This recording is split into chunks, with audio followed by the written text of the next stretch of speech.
And welcome, Hoosier fans, to this week's edition of Assembly Call Radio, where each week we discuss the most interesting topics in the world of Indiana basketball.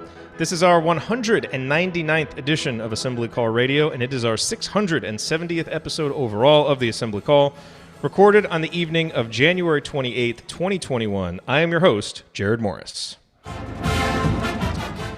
And let's begin this edition of the Assembly Call how we begin every edition of the Assembly Call, and that is with our Hoosier Proud banner moment. And Indiana is the national champion. When it comes down, Indiana will be champion. Smart takes a shot. The Hoosiers have won the national championship.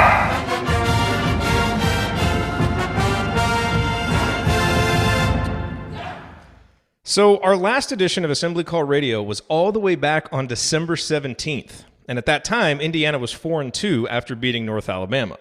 Since then, the Hoosiers have gone 5-5, ironically winning the toughest game in that stretch by 12 at Iowa, while also dropping 3 home games to teams ranked 30th or worse and needing overtime to avoid losing a fourth.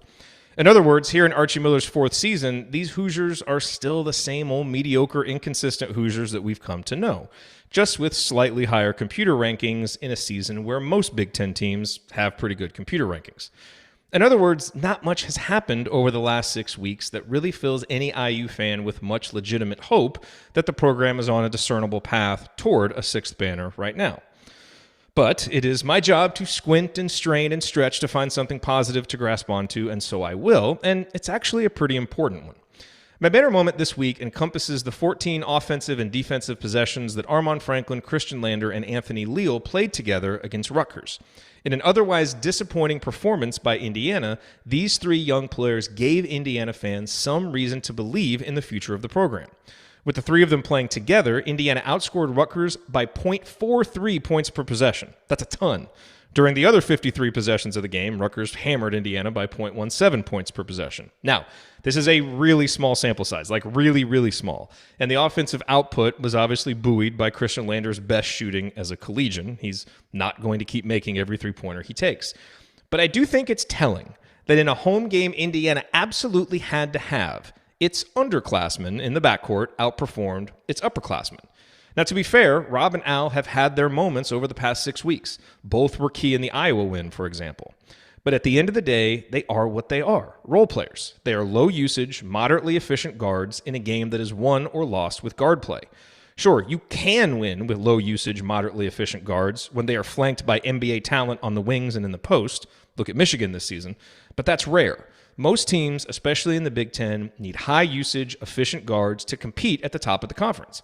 Now, I don't know if Lander, Leal, and Franklin can get there over the next few seasons, but I'm at least intrigued to find out. What we do know is that Franklin and Lander's DNA as basketball players is to be aggressive and put pressure on a defense. Both have usage rates deemed significant, quote-unquote, which means 20% or higher. Armon's is actually 25% in conference games. And Leal's shooting ability gives him a chance to be a Nick Zeisloft type, who may be low usage, but very high in efficiency.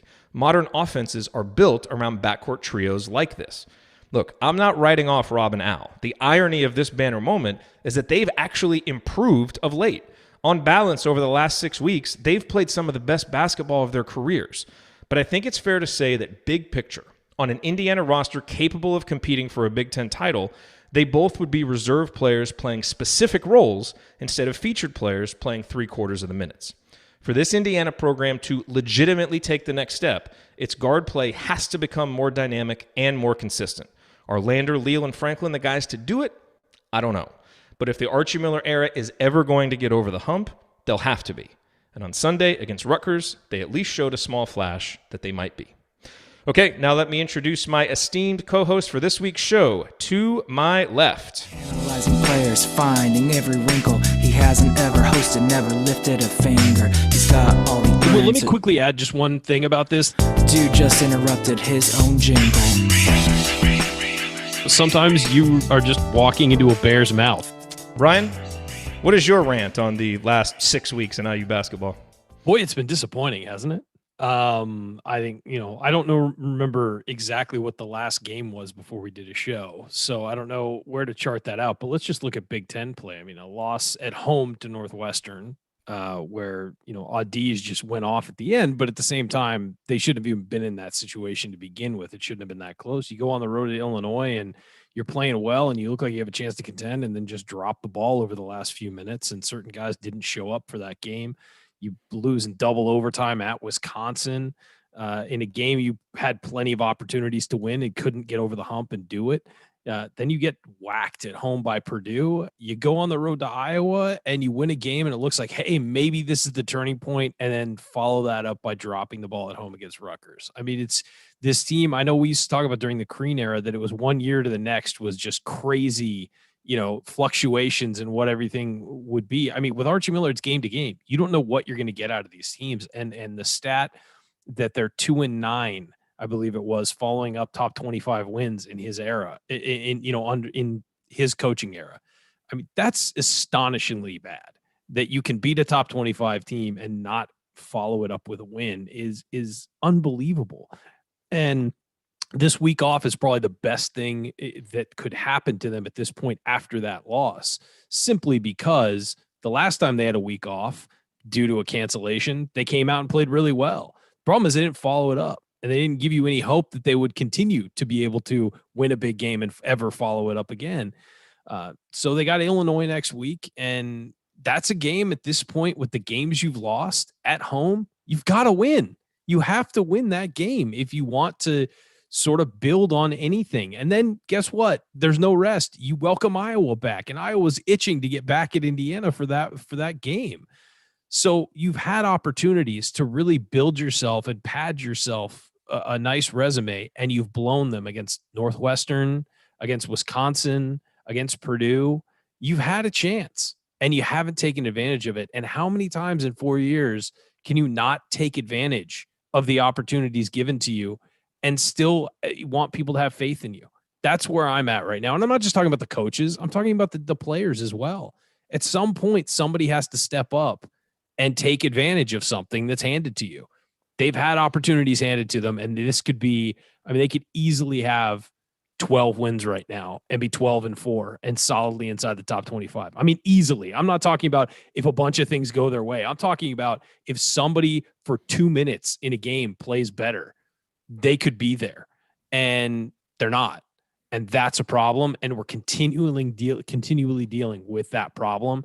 And overall, that's the issue with this program right now. And so that's where we are. Well said. Okay, to my right, he is the founder and editor of Inside the Hall, the host of Podcast on the Brink, and the most underpaid PR representative of Disney World. He is Alex Bozich. Alex, take us inside the hall. Where the heck are we with this basketball program right now? A great question, and one that I don't know that I have all the answers for, but thanks for having me back on Assembly Call Radio. It's good to be back, see both of your smiling faces here. But it's is it really good to see Ryan's face? That's polite. It is, but is it really good? That beard is beautiful. It's. I appreciate it. You know what? I don't get enough compliments on this thing. I appreciate that, Alex. But man, how long do we have tonight, Jerod? We have an hour, right? Unless we need more. Coach and I went for an hour and 45 minutes after the Rutgers game, so sometimes you just need more time. I had to turn it off eventually, I'll be honest with you. There's a lot of things to talk about, obviously, but I think I'll start with what you mentioned kind of off the top, Jerod, about the guard play. And I think there is something to the fact that Rob Finney and Al Durham's inconsistencies are a big problem with this team. They're upperclassmen guards. They are two guys who, by this point in their careers, you should at least have a baseline of expectation on what you can get from them on a game-to-game basis, and it's just not happening.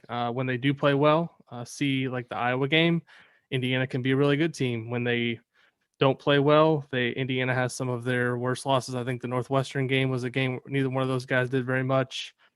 The Rutgers game, neither one of those guys were very good. And so it's really leaving this program and this team in particular in position where if Trace Jackson Davis isn't elite, Indiana's not going to win any games. It's it really, to me, it comes down to that. In terms of what's gone on in conference play, I think the biggest disappointment for Indiana fans and just anyone, I think, probably within the program is the defense so far in conference play, because that was something that early in the season that Indiana was really able to hang its hat on, had some really good performances, to get them to that 5-2 non-conference record. And I think most people felt like, if this program was going to, kind of make a jump into that top half of the Big Ten standings, it was going to have to be with defense. And right now, looking at their efficiency numbers, I haven't looked at them in a couple of days, and I don't know if there's anything changed, but I know that their offense is ranked higher than the defense is in Big Ten play. That's not a good sign for what Archie Miller is trying to do. So it's very frustrating, I think, for a lot of people that watch this team. I'm getting a lot of questions. You said take me inside the hall. The thing that's most concerning to me, like in terms of the fan base right now, it very much feels like to me right now that people are starting to pick sides. It's either Archie's the guy and we still want to stick beside him, or we're done with the guy. And it's not really a great place to be, I don't think, for an athletic department or a coach in year 4 of your tenure, where you've already got people, and I don't know what the percentage of them actually is, but you've already got people writing them off. So, I don't have the answers. But to me, I look at the guards and I really just look at kind of the starting lineup right now. And I was talking to somebody about this the other day. You look at Indiana's starters right now, besides Trace Jackson Davis, who in the starting lineup for one of the top teams in the Big Ten would start or play a significant role on those teams? I don't think I don't know who I can point to. Armon Franklin, when he's playing well, yes, but the last couple of games since he's been hurt, he's not that guy. So, I think they're too heavily reliant on one player to produce an elite level game in and game out. And Trace had a bad game against Rutgers, and Indiana in turn lost. So, and the thing that Ryan brought up about the losses after ranked wins, I mean, that's a problem, because it shows that they can't build any sustained momentum. I mean, you would have thought that after the Iowa game, they come home and take care of business. They want to get a win against Rutgers and then take them into this huge week against Illinois and Iowa. All of a sudden, you win 3 or 4 games in a row, and the season's totally different. It's like they take 2 steps forward and then it's another step back. Yeah, and instead our center stands flat-footed during the opening tip. I didn't even see that. I understand there was some controversy this week about warm-ups or something. Somebody sent me a couple links, but we got a question about it, so we can. Okay. It was on a show we're real popular on. They talked about it. Yeah. I have some takes on that. Okay. Well, we'll get to that. So here's what we're going to talk about this week. We got some Hoosier headlines, and then we're going to continue this conversation about where the program stands more than midway through year 4 of the Archie Miller era. And we got a bunch of questions from you guys, so we're going to sprinkle those throughout the proceedings here this evening. All of that coming this week on Assembly Call Radio. Before we get to all of that, I want to talk a little bit about insulation, and specifically superior insulation from our friends at Superior Insulators. And the first thing that you need to know about them, as with almost all of our sponsors, is that they are die-hard Hoosiers.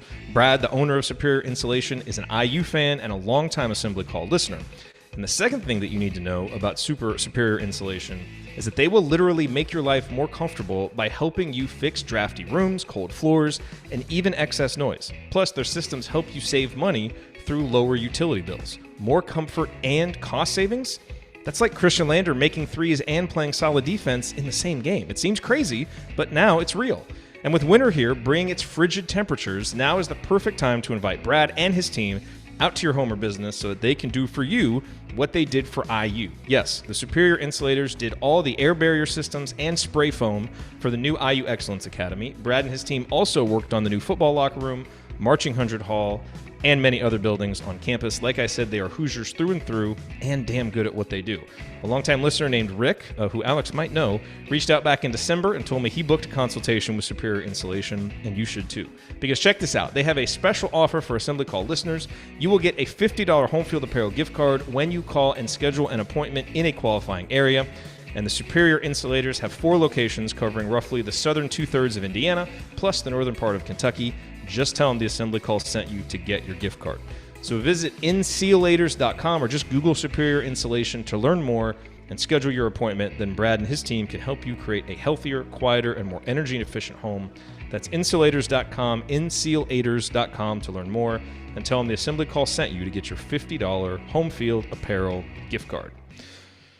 All right, gentlemen, let's do some Hoosier headlines here. A couple things that I just saw fly by on Twitter. One, Rutgers apparently beat Michigan State 67-37.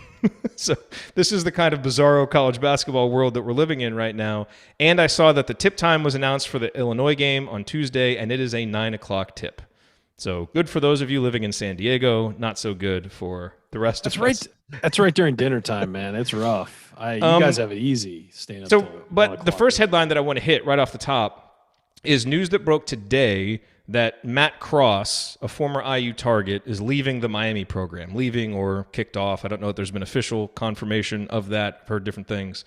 Obviously, this provided a nice moment of optimism for IU fans as everybody started picturing the lineup next year with Matt Cross already in it, because we're kind of at that stage of the season. Alex, I think a lot of Indiana fans remember this recruitment, remember that Archie was really high on him. I don't remember where Indiana finished. I know they were in the Final Four. Is there any reason at this point for IU fans to get excited about this yet, or is this just something we got to see, wait and play out, and we just don't know enough right now? Yeah, well, it sounds like Jeff Goodman tweeted, or Jeff Goodman did tweet earlier that it was a Miami decision that he's gone from the program. So I guess my next question would be, what specifically are the circumstances of his departure? And I think that's going to be the question for a lot of programs who would be interested, who wouldn't be interested in a kid who's 6'7", 8 that can shoot threes and space the floor. I got a chance to watch him play a couple weeks ago when they played Louisville, and I was watching him and I was like, this is kind of what Indiana needs really on its team this year. And so, I think it's a situation where you got to figure out what kind of went wrong for him at Miami, and whether or not you'd be interested in bringing him in. But in terms of fit, in terms of talent, in terms of familiarity, you asked about where Indiana finished. I mean, they got an official visit from him, so they were obviously clearly there in the mix. So, I mean, if I'm Indiana, I'm at least making phone calls and trying to figure out exactly what happened. But you don't necessarily like to see a headline that a guy was. The decision was Miami's, that he's leaving on January 28th. Usually when a transfer or something like that happens, they at least wait till the end of the season or do it mid-season, but this is kind of right in the middle of things. So that kind of raises the red flag. But, I think that's what Miami says anyway, that it was their decision. So, yeah, I mean, exactly. So if it wasn't their decision, need to find out more. Then I would expect the kid to come out or somebody close to the kid and give us the story. So yeah, it'll come out. Trust me, it'll definitely always trickle out. Always comes out. Ryan, do you have any thoughts on Matt Cross? Yeah, I think that here's the thing: as Alex said, you got to figure out what happened first. I mean, and I'm sure that every program in the country that it was even remotely connected to Matt Cross is making a lot of phone calls right now, because that's a talented kid who, as Alex said, can shoot the ball, is power forward, small forward size, like would be a undersized stretch four or a small forward, exactly what Indiana's missing on their roster, especially for next year. But you lose out on a guy like Trey Kaufman, and Matt Cross fills a similar role as a guy who can move and stretch the floor and stuff.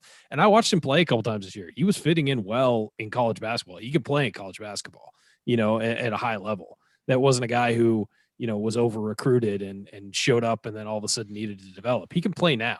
And so I think there are going to be a lot of schools across this country digging into sources to figure out exactly what happened. And it'll come out, whether it comes out exactly what it was or not, the gist will come out. And if you're Indiana, you have open scholarships. I think you got to make those phone calls like immediately. And I'm sure they are. I mean, every school is going to be working the phones on this one. So if it's nothing completely objectionable and horrible, that's a guy you got to consider, especially considering who you missed out on in this recruiting cycle. It might not be bad to take a flyer on that as a transfer. And transfers are, it's funny. Indiana fans have sort of a visceral reaction against taking transfers because that's just not how the program operated for so long. It recruited at such a high level. You could kind of pick and choose who you wanted. And you didn't take junior college guys, and you didn't really take transfers. You lost transfers. You didn't take transfers. Well, that's not college basketball anymore. There are high-level transfers at top-level schools all the time now. It's part of the game, and you never stop recruiting, and you never stop, looking for ways to fix your team immediately. And the transfer can definitely help, especially with the ways the rules are, allowing people to transfer without having to sit out a year. And that's why most school, a lot of top schools didn't do it for a long time, because you had to plan out a year in advance what your roster was going to look like.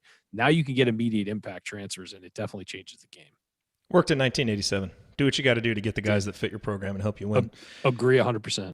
One last topic I want to hear real quick on the topic of transfers. Alex, we saw that Parker Stewart arrived on campus. Cliff Marshall's tweeting out pictures of him working out. He's showing up at games. Is there any reason yet for IU fans to start holding their breath that he will play this year? As we know, he can if he wants to without burning a year of eligibility, but there was a lot of talk that he kind of wanted to get acclimated, get back in shape, all that stuff. What do you think? Is there anything to be waiting around for on that right now? Well, I asked Archie Miller about it a couple weeks ago. After I knew that he had arrived, there was a period of time where once he got on campus, he had to clear quarantine and protocol and all that before he could actually be around his teammates and be around the program, be in practice. And Archie had said at that time, I think it was probably 2 weeks ago maybe, that it was going to be the following week to where he would start doing some things in terms of practice. I mean, I think ultimately it's going to come down to whether the kid himself wants to play. I don't think it's a situation where, I could be wrong here because I don't know this for a fact, but I don't think if you're Indiana, you're turning down any help at this point in the season based on the performance recently. This is a guy that's played at the highest level of Division I, so it's not like he's coming in as a young guy that has no experience. So from a shooting perspective, can he help? Yes. Defensively, I don't know what the ramp-up period is for him to get acclimated to the pack line. I'm sure there's going to be an adjustment period. The thing I wonder is, from a strength and conditioning perspective, him not playing all season. And then you've also got to take into account that his dad tragically passed away a couple months ago. From a mental perspective, that's a lot of burden for any person to kind of process, and if he's not ready from that perspective, it'd be totally understandable. So it's got to be a situation, I think, where he's totally 100% ready to do it. But if I'm Indiana and he wants to get in there at some point, I'd probably like it to be a little bit sooner rather than later. I don't know that you want to put him in for his first minutes in March, but if he can do it in the next couple of weeks, I think it's something definitely worth exploring. Yeah. Okay. Well, coming up after 10 straight post-game shows with no Assembly Call radio, it is time to kind of take a step back and look at the big picture, and we will do that. What is the state of Indiana basketball right now, and how much can things change over the rest of this particular season to change our outlook? Stick with us here on the Assembly Call.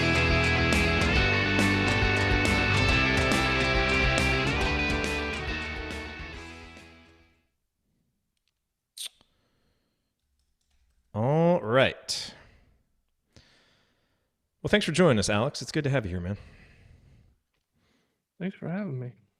So one story I was going to hit there, and we kind of ran out of time, was Tyler's story at Inside the Hall today about Armon Franklin and his mom. And Ryan, did you have a chance to read that yet? Not yet. I have it bookmarked. It's terrific, and I highly recommend that everybody go read it. And Tyler really does a good job of telling the story of their really unique, special relationship, and got a picture of the tattoos. They both have a love tattoo on their arm that they got together. And I was texting with Miss Franklin earlier tonight, and I told her I'm not sending that article to my mom because she's going to get jealous that I don't have a tattoo with love on it for my mom. But it's a really, mom's it's a probably great. Cool with that, actually, Jerod. What'd you say? I said your mom's probably cool with that. Yeah, she probably is, actually. But no, it's a great story. It talks about how when the pandemic hit, Armand said he needed a basketball goal. His mom went out, got him a basketball goal. She's out there playing with him, and just all the sacrifices that she made while they were growing up. It is. I don't want to give it all away, but Alex, if you want to comment on it, I just thought it was a really special story. And it's, two reasons why a story like that is important that I thought about as I'm reading it. Number one, universities, this is why you open up your players and their families to the media so that those stories can be told. Because number two, what I saw from so many people who commented on it in our community, on the article itself, on Twitter, is, man, love Armon, love the family. This was a good reminder that these are human beings with stories and, that you can really get behind. Even when they play poorly and the team doesn't play well, they are likable and they become more three-dimensional figures as opposed to just 2D figures on a TV screen. So just a terrific article, and the kind of piece that I hope we can get more of. And by the way, hats off to Tyler, who did a terrific job writing it. It was really, really good. Yeah, he's really hit the ground running in terms of some of the stories that he did earlier, I think in the fall and early in the season. He didn't really actually talk to necessarily parents or the players themselves, but the story they did on Trace, I think, was really well received.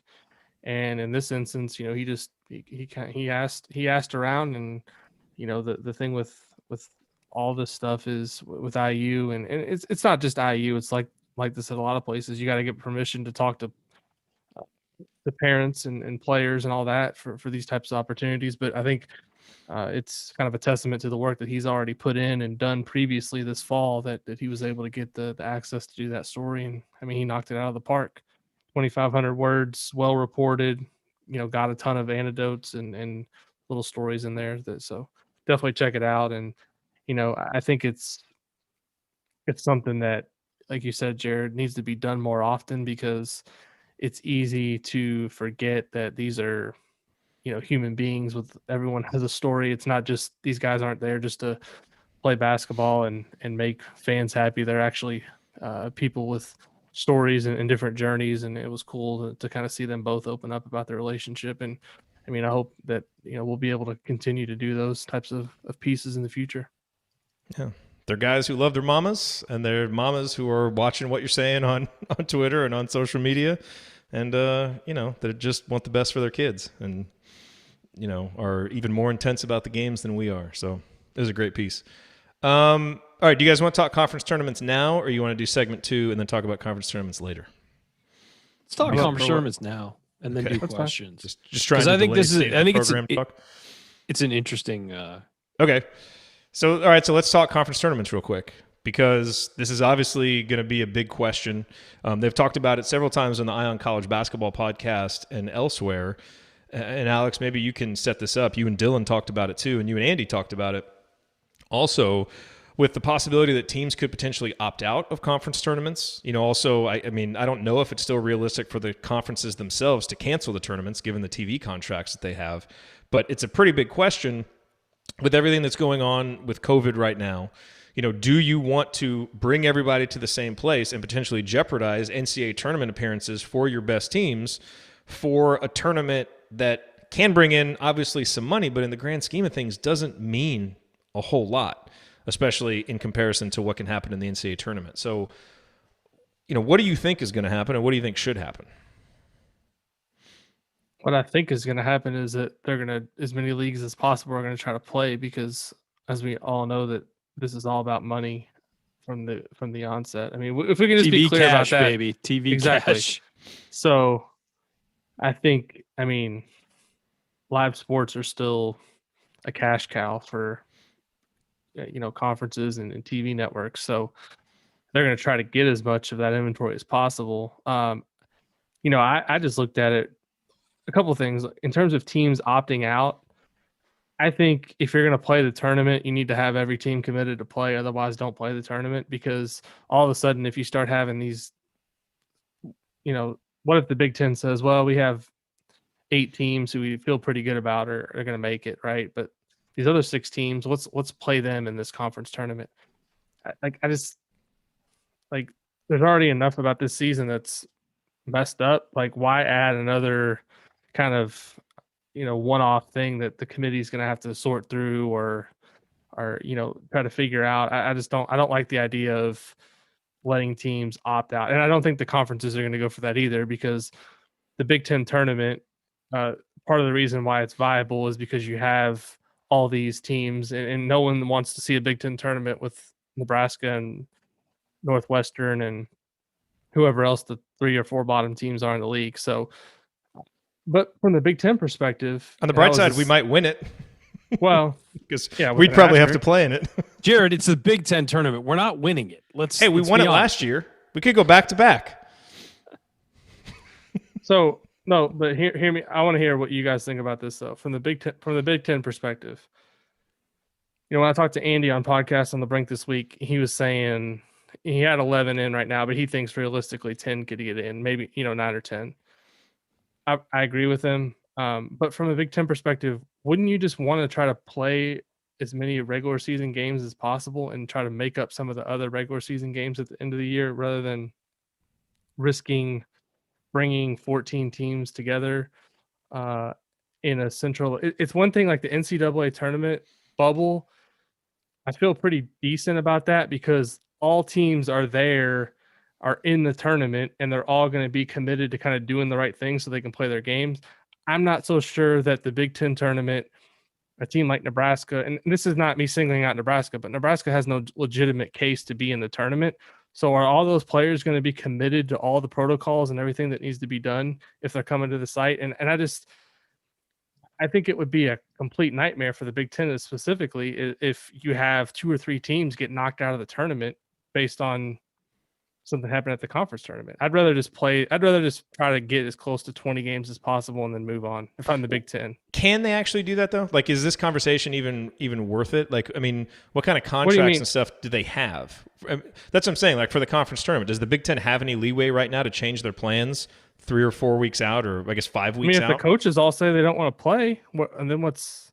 Yeah, I mean that's the issue. Is that, quite frankly, as I've learned as a sports reporter and writer in this, people are making this up as they go. I mean, the NFL was considering a couple weeks ago getting rid of the break between the conference championship games and the Super Bowl, moving the playoffs all down 1 week except for the Super Bowl, and leaving the last week open for makeup games. Like, I mean, this was going on 6-7 weeks ago in the middle of a season.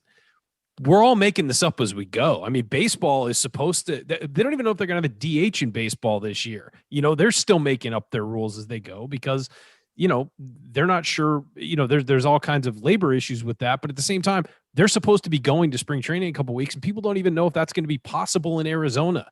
Again, we're making this up as we go. If everybody says, hey, we're not playing the conference tournament, we're not shoving 14 teams in there without quarantining for 2 weeks or whatever, we don't know what everybody's going to have and all that, they could easily get rid of that tournament. And I agree with Alex that the logical step, if you get rid of the conference tournament or you don't move it back, I mean, you could say we'll move the conference tournament back and then we're going to move the NCAA tournament back and we're going to do this, whatever. I mean, they could do all of that. If they do, let's say no conference tournament this year, it's too complicated, it's too crazy, and use that week for makeup games. I think that makes complete sense. Indiana's got 2 they got to make up. Where are they going to make those up on the schedule? Where are they going to make those up on the schedule right now? There's no real spot. We just had an entire week go by without this is making the up a game. collapsible bye week, and Indiana's not playing. So yeah. I mean, that plan's out the window. Yeah, and so again, you could do that, and then you've got, what was it? Michigan State has, how many games does Michigan State have to make up? You could just, I guess you could figure out where everybody's scheduled and whatever, and figure out a way to do it. As many as possible. I mean, at this point, Michigan State might be better off just forfeiting those games. After tonight. Well, they're 8-5 now, so they have the minimum. They could just roll the dice and see if they're in now, right? Basically, yeah. But I think it's certainly a question worth asking. I think that some conferences are definitely, if the hierarchy is clear, they're definitely going to say, let's just not do this. Shoving all those teams in one city and playing in one building it's just not smart. I'd also have to know how much the Big Ten gets from the Big Ten tournament and compare that to what they get from teams being in the NCAA tournament and they'd have to figure out kind of what the.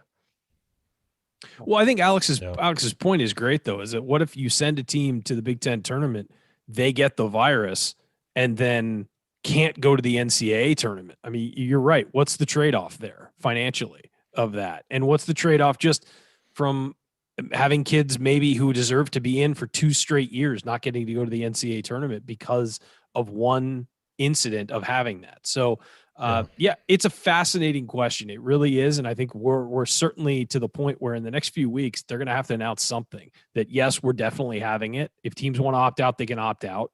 Or, yes, we're having it. They all have to participate. Or, no, we're not having it. They got to announce something pretty soon. But don't you think it's a slippery slope if you start letting teams opt out? Oh, it is. It completely is. I'm just saying they might have to say that. Like, this team, if a team comes up with, they think it's too risky or whatever. I agree. It's a slippery slope. I'm saying that they may get to that point where they, late in the football season, they were letting teams opt out if they didn't feel they had enough on their roster to do it, and things like that. So you have to, assume that something similar is going to happen for basketball. All those teams opted out of bowl games too, this all could have been handled better in terms of the timing after the conference tournaments to the NCAA tournament. They could have made a 2-week barrier from the end of conference tournament and Selection Sunday to when the games actually start. And I don't want to hear any argument. I don't want to hear any argument though that either that teams are going to be rusty, because there's been plenty of conferences over the years who've had that longer break and they've been fine when the tournament happens. So at least I'm not saying maybe a full 2 weeks, but at least put a 10-day barrier or something like that to where you can at least. But to go from daily Chicago, testing and all that stuff, to go to Chicago and then to Indy and think that everything's going to go smoothly, I just think it's a little bit naive. No, and I think we also have to prepare ourselves for the NCAA tournament, for a team getting it in the NCAA tournament. A team going to the Sweet 16 and then having to forfeit. You have to prepare yourself for that. It may not happen. They're not stopping games. They're not changing the schedule. Yeah, they're not gonna push games back because a team has a couple positive cases or anything like that. That team's gonna be gone. And it would have happened. Big Ten player, if you get it, you're out 17 days. So if you get it at the conference tournament, you're done for the year. No, and look, this didn't happen in Orlando, and a lot of people were saying, well, what if one team catches it? They're going to be just forfeit a playoff series. Well, they didn't do it. That didn't happen in Orlando. It still could have, but it didn't happen in Orlando because they bubbled them for months. And that was an actual bubble. This is the tournament. This isn't going to be that bubble. But that was an argument I heard from people. Is I was talking about this with some people, and they were saying, well, that was the threat of the NBA, and it didn't happen. It's like, well, yeah, because they actually bubbled them, and so this isn't going to be that. And I think it's reasonable to expect that that's going to happen to somebody, or it could happen to somebody, certainly. Okay, well, we will wait to see what happens with that. But it certainly bears watching because it could throw a wrench in everything that's coming this March. All right, guys, let's do segment 2 here. Let's talk about the state of the program. This will be fun. Lots and lots of fun. I'm just waiting a few seconds so we can do it. So my clock is even. Okay, here we go. Hey guys, it's Gene Steratore, CBS officiating analyst and retired Big Ten basketball official. I have never listened to the assembly call, and to be honest, I don't intend to. But if you listen, make sure you ignore anything Ryan says about officiating. He's really good from the seat of his pants, but I wouldn't trust him on the court with a whistle around his neck. Time has proven him wrong on virtually everything. Take care. We'll talk soon. He's really not that good from the seat of his pants, though. It really isn't. Welcome back to the Assembly Call. You can find all of our content at our website, assemblycall.com. And if you ever want to join the chat mob during our unedited live broadcast, chat mobbers, or watch those replays and see the between segment banter, then check out our YouTube channel, youtube.com/assemblycall. All right, I'm Jerod Morris here with Ryan Phillips and Alex Bozich from Inside the Hall. And guys, it is time to kind of take a big picture view at the program here as we're deep into Archie's third season. A season in which I think we all agreed that the expectations certainly ramped up, after giving Archie some time, some patience, bringing in a lot of his own recruits. And, here we are, and we got this question from Matt, and I think this is a good jumping off point. Matt says, is it too soon and too defeatist to start thinking Archie has shown us what he's going to show us and start thinking of moving on from him? Is that just irrational due to losing, or is it justified with 4 years of consistent, inconsistent performance, 0 tournaments, albeit with a probable one from last year. That's me adding that, not him. Terrible Big Ten record, and 1 week ranked in 4 years. Ryan, I'll start with you. What do you think? Is it too soon? Is it too defeatist? Or is it fair to start asking those questions now? It's absolutely fair to start asking those questions. I think it was fair to start asking those questions at the beginning of the season and saying, hey, he's got to prove something this year. I mean, we did that. We said, I wrote an article to Big League that said, this is his prove it year. This is his, you've got everything you've asked for. You know, you haven't nailed all your recruits, but you've gotten a situation that is favorable to you. What do you do with it? And he hasn't lived up to expectations. It's fair to ask those questions completely. After that Purdue loss, I said, look, what more do you want to see? We've seen this same story play out year after year after year. Does it mean that Archie Miller is not a smart basketball guy? No, it doesn't mean that. You listen to him talk X's and O's. He knows what he's talking about. His philosophy works other places. It's not working here. It's not that he's not a smart coach. I think Archie Miller could go to a mid-major right now and turn a program around and be very good there. There is some disconnect that is happening between Archie Miller relaying what he wants to his players right now. Either the players don't listen, aren't listening, and aren't executing, or there's an issue with communication. There's something going on here, though, because you listen to the guy talk and you say, he knows what he's talking about in basketball. That is actually a sound philosophy. You look at certain things on the floor and you say, I understand what they're trying to do here. And then you watch it play out and it doesn't work, and it hasn't worked. And it has been consistently inconsistent, which is not a recipe for success, especially not in the Big Ten. And look, the Big Ten's hard. It's tough. You don't get off nights. You don't get nights where you get to rack up wins and then save yourself for the big game. Every week feels like a big game. It feels like a must-win game. I mean, they beat Iowa, and you still go into Rutgers, and you're like, well, you got to win this game. You can't take a game off. You got to win this game. And they lost it. So, yeah, it's completely fine to ask those questions. Now, if we wanted to get into the logistics of whether or not we actually think that he'll get fired, that's a different conversation to have. But it's certainly worth asking whether or not whether or not he fits this job and whether or not he's ever going to get it right. It's probably a little bit too soon to ask that question about whether Indiana would actually move on from him, simply because a lot can happen between now and then. Because if this thing really bottoms out, they may have no choice. Right. You know? What I'm saying is that's a more nuanced discussion than whether or not you can start asking the questions. You can ask the question now. Whether or not he'll actually be fired is a complicated discussion. Is a much more complicated discussion because it involves financial things. It involves the pandemic. It involves, does the athletic department even have the money to do it? Do the boosters have the money to help out? You know, all of that stuff. It becomes much more complicated. Can you ask the question about whether or not he should have this job right now, or whether or not this is going to work out? Yeah, absolutely. Of course you can. Yeah, and Alex, you know, the way that I look at this, and again, you know, Matt says, is it too soon and too defeatist to start thinking Archie has shown us what he's going to show us and start thinking of moving on from him? You know, I'm at the point now, and Ryan, you're right. You know, we entered this season saying, okay, look, you know, I kind of expected this team to be 6th, 7th, 8th in the Big Ten, but said that the standard I was holding them to was, you know, top 4 or 5 in the Big Ten, being an actual factor in the Big Ten race. And we're not there, and we don't seem to be on that trajectory. And I guess where I'm at with it is I do feel like I've seen enough. Like I don't believe in the direction that Archie's taking the program right now. I don't believe he's the right guy. Now, you know, it doesn't really matter at this point in the season to say that one way or the other, because we have to see how the rest of the season plays out. And certainly if Indiana turns things around and if, you know, they make some run in the tournament, that is subject to change.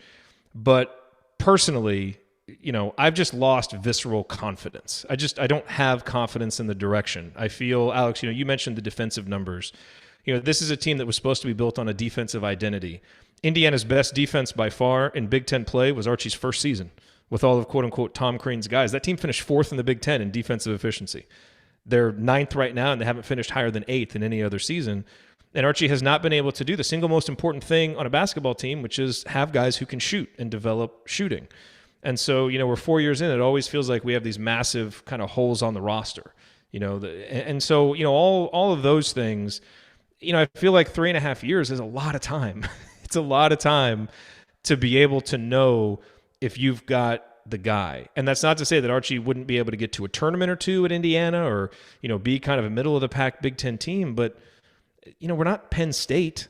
You know, the standards are higher. The expectations are higher. And sometimes with all the talk that we have about, well, the Big Ten is so tough and, this guy's hurt and all of this stuff, it feels like the kind of excuses that lower tier Big Ten teams make for why they can't be a little bit better. The good Big Ten teams don't make excuses like that. They just finish in the top 4 or 5 every season with maybe one blip of a season here and there. And I'm not feeling it. I don't have confidence now that that's going to happen. Doesn't mean that I'm not rooting for him and the team and all of that stuff, of course. But I think every fan kind of reaches that point where viscerally you just kind of stop believing in the direction. And I don't know exactly when that happened. I think it was sometime during the Purdue game. Frankly, the seeds were planted before that. But that's kind of where I'm at with it, Alex. And, so I'm open-minded in terms of, hey, let's watch the rest of the season and see what can happen. But, I've lost the faith. Yeah, I don't necessarily, I try to stay in terms of big picture discussions. I try to stay within the moment of the season, which is where we are right now. Mm-hmm. I understand everybody's concerns. I understand the discussion. It's totally, in my opinion, justified. And I think if I asked Archie Miller right now in a press conference, if he's kind of satisfied or happy with where the program is in terms of wins and losses, I think he would be the first to admit that the program hasn't performed up to the standard that he would like.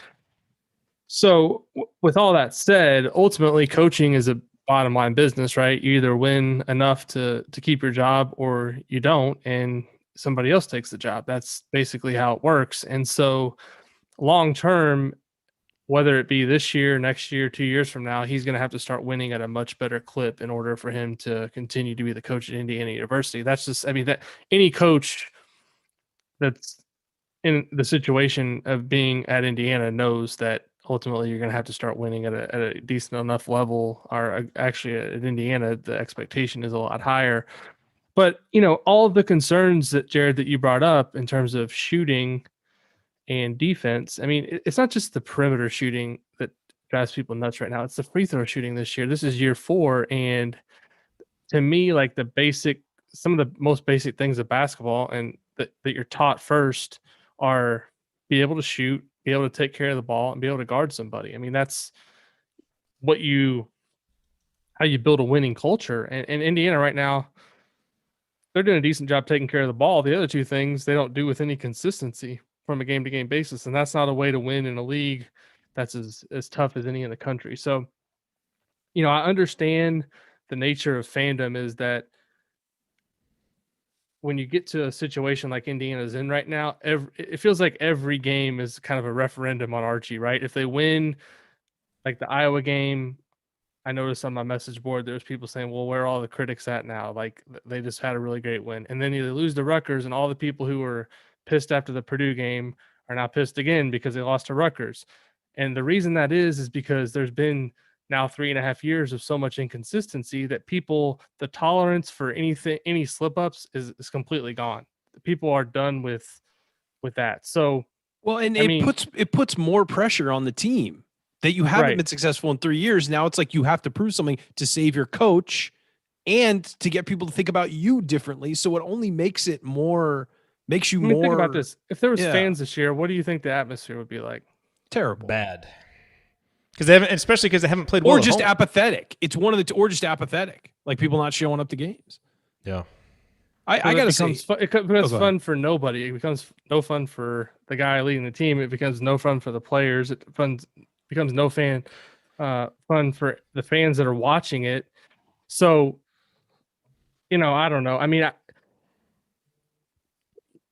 You get into talking about like how long you stick with somebody, and I think right now is not the time for that discussion because there's still a lot to play out. Things can change. Indiana could turn a corner, and then this discussion is moot. And I do think there's, ultimately there is something to be said for how last season finished. The fact that they probably would have made the tournament had they got into the tournament. Maybe we're not having this discussion as spirited as we are right now, but still, the same issues were there last year that are there this year. So ultimately, like I said, it comes down to you got to win at a certain level if you want to continue. It's not going to be kicking the can down the road forever, being 8th or 9th place in the Big Ten, because that just won't be And, tolerated. and the thing about last year is they would have squeaked into the tournament last year, but that would have meant that for this season, progress would be you're in comfortably and you're a that's factor what we in the said. Big Ten race. And that's the issue, is they're neither of those things right now. And I like, as I mentioned in the banner moment, I like some of the individual pieces on this team. I really do. Like, I love Armon Franklin. That's a guy you can build around. Love Christian Lander's potential. Jordan Geronimo, Anthony Leal. Still have high hopes for a guy like Rob Finney to grow as a senior. But the pieces overall just aren't working. They're not fitting. And to the point that you made, Alex, about, it puts pressure on the team and it takes the fun out of it. I feel like you've hit a point like this when you can have a win over Iowa, but you can't fully enjoy it.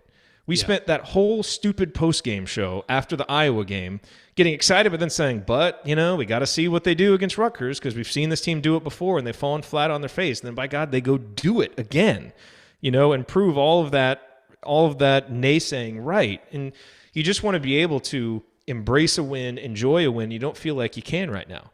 This team has won 4 games. They've only had a winning streak of greater than 2 games twice. They had 2 4-game winning streaks. I think that might have been Archie's first season when they played. They kind of had the schedule line up where they played some pretty poor teams. I think they won 4 in a row. No, they did 4 in a row that season, and then I think Romeo's season, they ended the regular season with a 4-game winning streak. And that's it. And otherwise, they've had some 2-game winning streaks and obviously some big losing streaks, but they just never gets no consistency. There's no consistent. No, and here's the most frustrating thing. And this is the last point I'll make on this.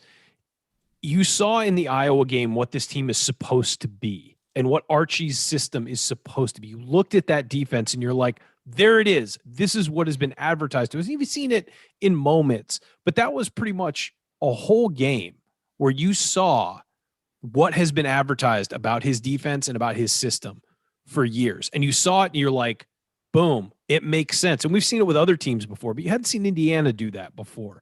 And then, you look at, people were posting clips of just like, this is a clinic on how to run this defense. It's a clinic. And then to watch them play at Rutgers and do something completely different, against Rutgers. And that's more frustrating than if they had played like garbage at Iowa and then come out and played like garbage against Rutgers, because the capability is there. And for some reason, they're not motivated to do that game in and game out. And that's the most frustrating part. This team plays down to its competition, and it has for all 4 years. Played down to the competition, played up to the competition, and for the most part, been competitive a lot with good teams, but just rarely gets over the hump and does it, and then did it against Iowa. So that's the most frustrating part, is you see the moments where you're like, this could work, and you get excited, and then it comes crashing down. And that is the most frustrating part, I think, as a fan. And that's what causes apathy. If there's no joy in it, because that joy is compounded right afterwards, is smacks you right in the face with reality. That's not fun. It'd be more fun to constantly be an underdog and occasionally take out a big dog, but you're not supposed to be that at Indiana. You're supposed to be a program that cares about winning, and that is the biggest, winning the right way, but winning.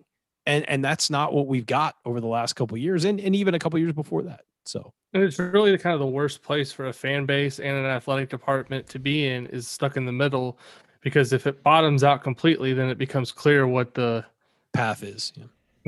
And if it rises to the elite level, it's like, all right, then you have the person that you want to lead forward. But when you're kind of in this roller coaster, so to speak, of these high moments, beating Michigan State twice a couple seasons ago, I think beating them last year once, and then this year winning at Iowa, and then you have the moments like losing at home to Northwestern in a game that, really is at this point, looking worse and worse as the Northwestern losses continue to pile up, and then you can't beat Rutgers at home. It's just, it is what it is at this point. And until there's some kind of consistency one way or the other, like I said earlier, you're starting to see the fan base, the lines in the sand are being drawn, and it's just not a healthy spot to be in, I don't think, for the program. Well, and then just, you mentioned the fundamental thing of free throw shooting. This whole team, the team's whole identity is built on getting to the free throw line. and he can't shoot free throws. And it's been that way for 4 years. It's like, Archie, at what point do you hire a support staff member who specializes in working on shooting? And he said at the beginning of the year, he said, we worked on that a lot this offseason. Well, clearly it didn't work. I mean, I'm not trying to be a jerk about that. It didn't work.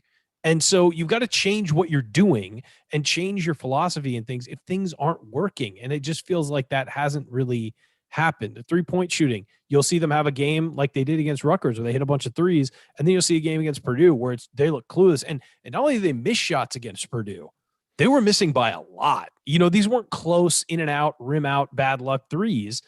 And if that happens to you for an entire season, you think maybe we need to change something. We need to work on something. It's happened for 3.5 seasons now. And it's like, you've got to, at some point as a coach, have that awareness to be like, what we're doing here isn't working the way it did somewhere else, or the way it did for me growing up, or the way it did when I was coached. You've got to be willing to, if you want a job like this, is what I'm saying, you have to be willing to adjust and fix things. And that, I think, has been the most disappointing thing, is that the problems are the same and have been the same. And if you think, well, if our defense just gets better, our defense just gets better, okay, the defense has gotten better every year. You're still having the same results, because it's the game happens on the whole length of the floor, not just on one end. And I'm glad that the defense, that we have a defensive philosophy, but at the same time, that can't come at the expense of the rest of the floor. Plus, all those other examples around the country of pack line defenses that really succeed, the thing that they combine with the pack line defense when those teams are good is good shooting. Offense. And efficient offense. Yeah, those teams can actually shoot the ball. The last thing I'll say on this, then we can move on. We're kind of at the point in a coach's tenure, at least for me, where I listen to the post-game press conferences and I just kind of get infuriated listening to it a little bit. And I know part of that is confirmation bias because I'm, questioning the coach as it is. But it also feels like Archie's getting a little bit, kind of defensive with some of the things he says. Like someone asked him, it might have been you, Alex, actually, asked him about the shooting, and he's like, hey, people say that we can't shoot, and we went 10 for 17 against Rutgers. It's like, yeah, but you lost the game. That's, not the point. He didn't even want to answer a question about, Indiana's struggles to actually back up, wins over good teams in the next game. And so, I have no idea if the pressure is getting to him or if he can feel it, but, it feels like that from some of the comments. And so I guess the last question is, what could happen over the balance of this season that would change the way you feel about it? For me, it would be, go on a winning streak, really kind of put things together, not for 20 minutes, because even the Iowa game, they didn't even play very well the first 10 minutes, but they, were obviously great in the second half. But, to see it kind of game after game after game and really see things click and see the offense click and the defense kind of get to that, that great level. I don't know if it can be elite, but it can certainly be a great defense. And to see that for an extended period of time, and obviously if they do that, wins are going to come. But, barring that, I don't know. It feels like we've seen a pretty healthy amount of evidence over 3.5 seasons. And so it's going to take something pretty drastic over, the rest of this season to change minds. And I don't feel like I'm alone in that. I think that's how a lot of people are viewing the end of the season. I mean, what do you guys think? What needs to happen here over the balance of the season? Well, you look at it right now, they're a game and a half out of 6th place, which is only half a game out of 5th place. So they're 2 games out of 5th place. It's like, I mean, this is the loser math that we do now. I'm just saying. I mean, it just is. But what my point is though is that, like, if you go on a winning streak, you're probably in the top 5 of the Big Ten. I mean, it's that simple. But do you have any faith that this team's going to win back-to-back games at any point this year? I mean, I don't. I'm not saying they can't do it. I'm just saying I don't really have faith that they're going to play well one night and then come out and back it up the next. You can Ryan, you can throw out any discussion on where they finish in the Big Ten, because the only thing I feel like that's going to make people feel like, okay, you're still going to have people that are willing to give it a chance, right? No matter what, there's always going to be there's people that were willing to give Tom Crean year 10. They were out there. I mean, they were harder to find by that point, but they were out there. The only thing that turns this in any tangible way where you can actually feel a difference is if they make the tournament and win a game. I don't think going to the tournament at this point and losing the first game is going to make anybody feel good. I think if they get in the tournament and win a game, I think at that point you can say progress has been made, because this has never been about Big Ten. Tom Crean won the Big Ten how many times? It's about getting in the tournament consistently and giving yourself a chance to progress. Indiana fans would not care if they finished though.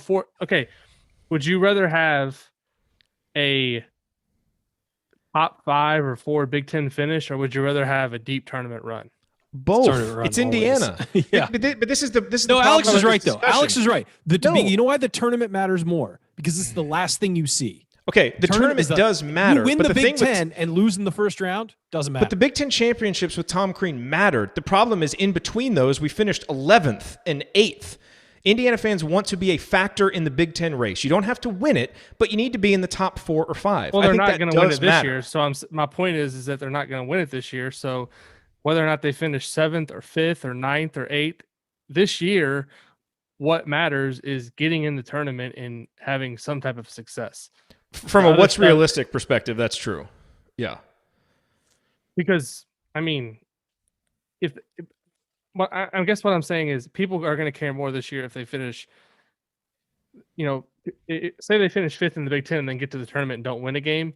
People are going to feel better if they finished 9th in the Big Ten and then got in the tournament and win a game. Trust me, because IU hasn't been to the tournament now since 2016. People are hungry for that to happen. I mean, realistically, this program is nowhere close to winning the Big Ten right now.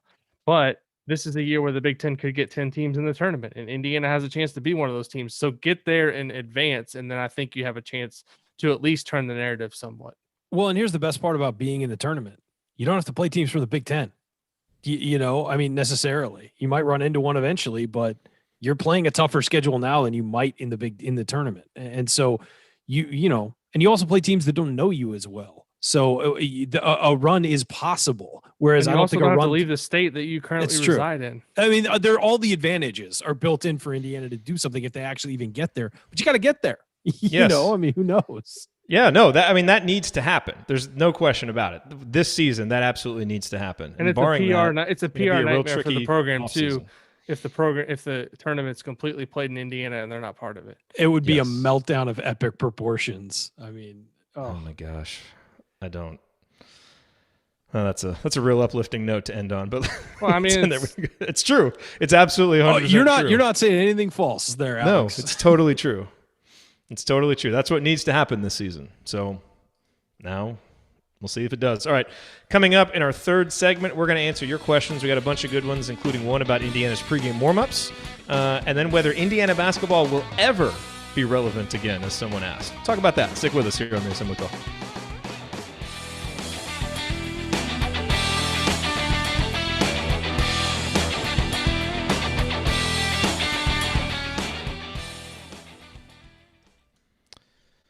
All right, so the only thing I want to add to that discussion is, like, the Big Ten is good. The Big Ten is really good this year. It was really good last year. But I do get a little tired of using the Big Ten is good. And I'm not saying you guys are doing this, but I do feel like other people do this. Using the Big Ten is good as a crutch for why it's okay for Indiana to be 6th, 7th, 8th. I remember growing up watching the Big Ten, and those rosters were littered with NBA players. Yeah, this Big Ten is good, but it's not great. I mean, what I would say is, and what I meant by that is, you might run into a MAC team that won its first round game. I mean, you're not necessarily going to have to play Michigan in the second round, or Iowa or Wisconsin, or the teams that know you well, know how to prepare for you. And, whatever, you might run into a team that hasn't faced a pack line team all year, or hasn't played somebody as good as Trace Jackson Davis. And, so that's what I meant by that. But I agree. I think that I've seen people like, well, the Big Ten's good. If they're above 500, if they get to 500, it's great. No, you should be, Indiana should be. Yeah, the Big Ten is good, and it's year 4 for the coach. Yeah, so. Indiana should be as good in this at this point as the top tier of the Big Ten at this point in the coach's tenure. Now, there have been recruiting misses and all that, and I hear people say, like, well, he's missed on some guys in recruiting, and you can't control where kids go. But you know what? Other teams are convincing that kid to go there. You're going to miss some, but when you're missing obvious guys you should take, or you're not prioritizing guys who turn out to be really good, that's on you a little bit, right? I mean, kids make decisions for the reasons they make decisions, but at some point you gotta hit more than you miss on some of these guys. And, I wasn't disagreeing, Jerod, with your overall point that they need to be better in the Big Ten consistently. I'm talking about in this moment of time, the only thing that matters is if they make the tournament this year, and it probably need to win a game.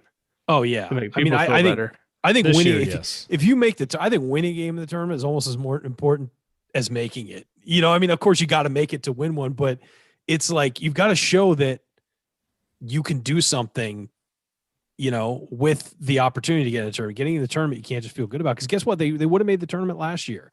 So if you're taking a step forward, that means you got to win a game, because you were going to be in it last year. And it's not really that high of a bar. Not at all. No.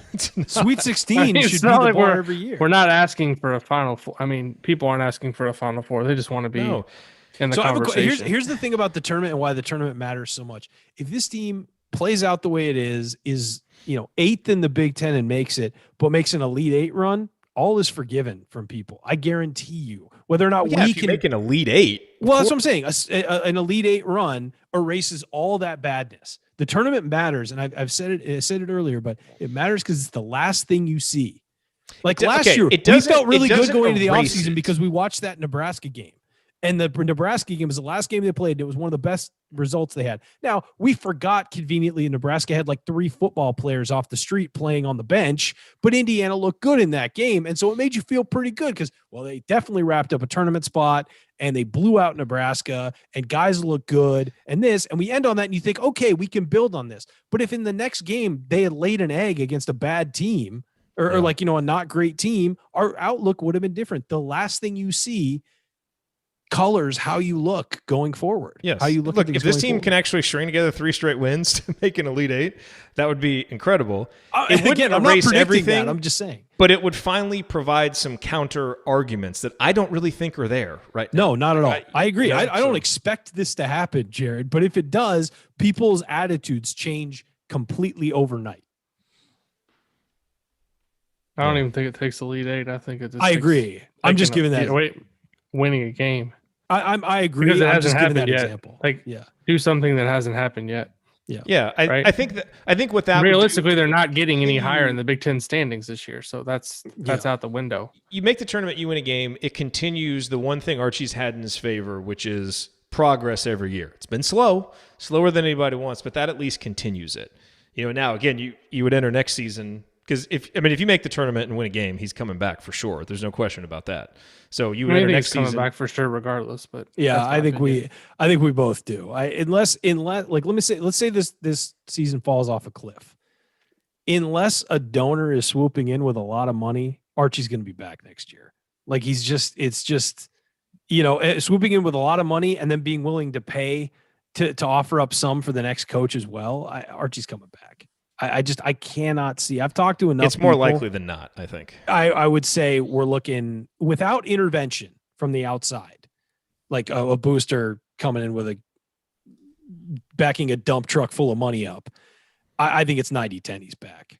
That's I've talked to enough people around the athletic department in the program that just feel like it's, and I've talked to enough people in athletic departments around college sports that nobody's making moves this year unless there's a bunch of money coming in because it's just the situation they're in. This isn't a normal year, Yeah.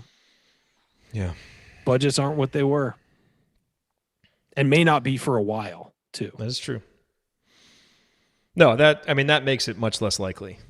It's not a normal year for coaching. Yeah, in a normal year, we're having a different conversation. I don't know how different, but we're having a different conversation. But this is well, and again, the reason why that conversation is too early is we have to see what happens this season. Of course, I'm saying at this point, yes, because if things go really bad, at some point it could be a financial consideration of we might need to make a move just to have some excitement heading into next year. So we have to see where we are in March. Look, USC is in a situation where their head coach has been a disappointment every year he's been the head coach, except for the year they went to the Rose Bowl and won it, which was very early in his tenure. I think it was his first year, actually. Other than that, he's been a complete disappointment given the talent they've had. But guess what? He signed to a contract they can't buy out right now. But the consideration is, well, how many donations do you lose by continuing to have him be your head coach? We're not at that point with Indiana where like boosters are threatening people. But I mean, if you continue to not have success, when does that start to happen? To say like, I'm not going to buy my seats next year. I'm not going to pay for the boosters lounge next year. I'm not going to sit, there and drive down from the house to be disappointed every week, Yeah. Okay. Let it play out, see what happens. Yeah, of course. Yeah. No. All right, let's hit segment 3. We can go through these questions kind of fast, but we got some fun ones. How much time? We got like 5 or 6 minutes for this segment. Okay. And then we can just hit the rest of them afterwards. Okay, here we go.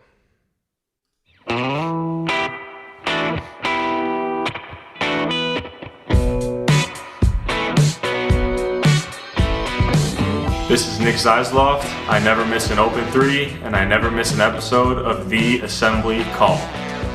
Thank you, Nick. I'm Jerod Morris here with Ryan Phillips and Alex Bozich from Inside the Hall. Remember that you need to be subscribed to our email newsletter. We send out a weekly IU news roundup, even during the offseason and all throughout the regular season. And after every game, we send out a detailed postgame analysis. Just text IU to 66866 or go to assemblycall.com. That's IU to 66866 or go to assemblycall.com. All right, guys, time for the mailbag. All these questions submitted via our private IU basketball discussion community, which you can learn more about at assemblycall.com/community. Here first, I'm just going to present this comment from Bruce. He says, just a comment. These kids play so many AAU games that I really don't think wins and losses mean anything. I'm going to disagree with Bruce on that. I understand the frustration after seeing a performance like Rutgers. But I'm gonna disagree on drawing a line between AAU and I also just disagree with the premise of the players not caring. And what I think happens in a game like Rutgers is you see another team play harder and play tougher, which they do, and you equate that with Indiana giving no effort. And that's not what happened. Rutgers just out-toughed and outperformed Indiana. But it's not that the players gave nothing. It's not that the players don't care. Rutgers was just the better, hungrier team on that day. Rutgers did to Indiana what Indiana did to Iowa. Straight up, I rewatched the Rutgers game. They just tried harder. They played harder. Wasn't that Indiana didn't try. Rutgers just was hungrier. Yeah. Simple. Alex, do you put any stock into Bruce's hypothesis? I mean, Gonzaga's players play AAU, right? Baylor's play AAU, right? I mean, they're winning, so that's, to me, it's not. I mean, I think the biggest hole in that argument is that from talking to enough people close to players and parents and program and all that, I mean, to say that guys don't care about winning is just wrong. I mean, they want to win more than anyone listening to the show wants to win. I mean, Archie Miller wants to win. Do you think Archie Miller wants to be 9-7? No. I mean, it's hard to win at the level that Indiana aspires to win at. If it was easy, then it wouldn't have been since 2002 that they've been to the Final Four, or since 1987 since they won the national championship. So, I mean, it's a different era in college basketball than it was when Indiana was last, one of the top programs in the country.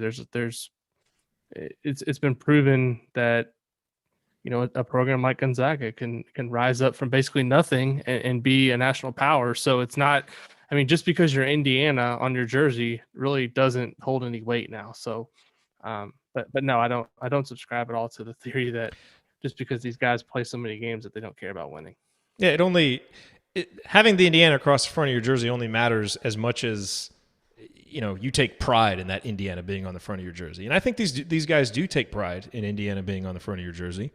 But, the Rutgers players played like they took a lot of pride in Rutgers being on the front of theirs. And so you got to go out and beat teams. And Indiana just wasn't ready that day, but hopefully better days are ahead for them. From Jim Tom Hoosier, do you think IU will be relevant on the national stage again in your lifetime?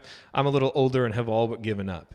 My answer to that question is yes. I think there are too many institutional things that Indiana has going for it. It's a good recruiting base. It's a good fan base, good tradition, good facilities. You just have to get the right coach. This program can be good just like other program. I mean, who thought Baylor was going to be this relevant 20 years ago? And look at them. And yes, it took Scott Drew a while to get them going, but they're rolling. You got to get the right guy, and you have to be patient with the right guy. And this is a question people are going to ask about Archie. Shouldn't you be patient? Should we really start over? Well, that depends on if you believe he's the right guy or not. If you believe he's the right guy, then you stick with him. That's where I'm coming from, is I've just kind of lost that belief. But it's all about just getting the right coach. It's college sports. So if Indiana can get the right guy in there, whether it's Archie or somebody else, they'll be relevant and start winning again. And if they don't, if they botch the next hire, or if this hire doesn't work out, then they won't. I mean, you can't screw up back-to-back hires. That never happens. For my sake, I hope so, because I've probably only got 26, 27 more years of doing Inside the Hall before I hang it up. So I'd like to at least go to a Final Four at some point, right? I mean, I've been to the Sweet 16 3 times, but it's about as far as I've gone in the tournament in terms of covering games. So it is time. Okay, so the last question that we'll talk about here before we wrap the show, from David. So Fish said this week on an indie radio show, whose host is a big fan of the Assembly Call, that he could tell simply from observing how the players were warming up before the Rutgers game that the team wasn't going to play well. Example, goofing around, smiling, laughing, shooting 35-footers, etc. And he was proven correct. Is his observation valid? And if so, does that speak to a lack of leadership from players and or coaches? Why or why not? Alex, do you want to take this one first? I mean, I've been to probably 15% of the games that Don Fisher's been to over his career. So he's seen a lot more than I've seen. But what I can say from when I've been at games, and I haven't been to any this season, but in previous years, I haven't really seen any correlation between how Indiana warms up to how they play in the game. I mean, it all has looked pretty same and pretty standard going back to the Tom Crean era to Archie Miller. I haven't seen a whole lot of difference. And mind you, I also watch the other team warm up, and I don't necessarily see I don't see teams that come out and like warm up hard for 60 minutes. And I mean, I look at like NBA players. I mean, Steph Curry's like shooting shots from like the tunnel in warm ups, and he comes out and he's fine. I mean, he's a professional. Obviously, he's it's a little bit different, but I don't know. I mean, this is the kind of stuff that comes up and is discussed when you're not winning enough games, right? This kind of goes back to the whole point that we were talking about in the last segment, is that there's not enough consistency. And so you try to look for something to explain why things aren't going well. And this is something that's been discussed. Now, I mean, I love Fish as much as anybody. I know. That's what I'm saying. I'm not saying Fish is wrong. I'm just saying, and I wasn't there, so I have no idea what was happening because I didn't see the warm-ups. I mean, Trace didn't even jump for the opening tip. So I think... do you think that was a result of warm-ups? Yeah, here's what I'm going to say. It might be confirmation bias. All I'm going to say is, when Fish isn't known for being an extremist or for kind of putting, half-baked people theories on out blast, there. yeah. And then, Trace isn't ready for the opening tip. Is that a big deal? I don't know. But then you look at how the team played, they didn't seem quite as focused. So I don't know. Maybe there's something to it for that one day. Not being in the gym, I don't know. But some of the pieces add up when you're kind of looking back at it. Here's what I'll say about it, though. If those guys were doing that and they had won the game, people would be like, they were so loose in warmups. They were just having fun. Like, I mean, it's, again, hindsight bias. I'm not saying Fish is wrong, and I agree. But I've seen that a lot. And Alex is right. I mean, that kind of stuff happens. Now, whether it's good, bad, or indifferent, whatever, but I do think there's a little bit of hindsight there. It's like if they were goofing off after winning the Iowa game and they're relaxed, you'd say they were relaxed and they were ready to go and they were just having fun. And they're having fun playing basketball. That would have been the reaction had they won the game. Because they lost it, it changes it. And so I'm not saying that he's wrong. But I'm also saying that I think that interpretations can change based on results. Yes, except that this was Fish. That's all I'm going to say. This wasn't like Hoosier fan. And Fish knows the stuff. I'm not Twitter. I'm not downplaying Fish's experience, and I'm just saying that I think that there might be a tendency to overreact to something like that coming off a bad loss. That's all. Yeah, that's it. We're done. No more questions. He could be right. Yeah. All right. That's going to have to do it for us on this week's edition of the Assembly Call. If you want to see us do the show live, join us at assemblycall.com on Thursday nights for the live broadcast of our Assembly Call radio recording. And don't forget to go to assemblycall.com or text IU to 66866 to join our free email newsletter. Special thank you to Bob Thompson, who produces a lot of the music that you hear on the show, and thank you for listening. We will talk to you again next Tuesday after Indiana plays Illinois. Until then, keep your elbows in and your eyes on the rim. Damn it, I did it again. Take it from me, native Hoosier Mark Titus. Keep your elbows in and your eyes on the rim. And go Hoosiers.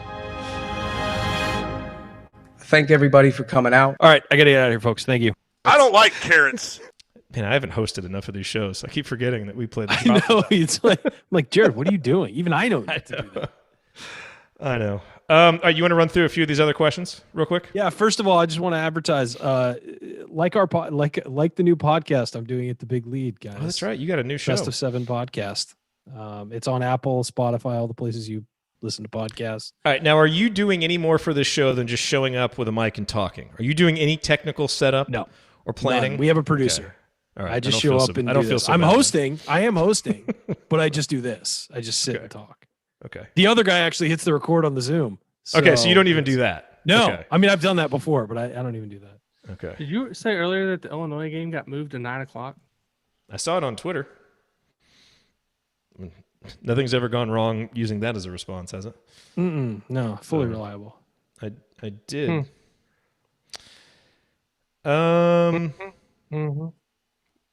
Okay, so let's hit a couple of these questions real quick because there's a couple of good ones.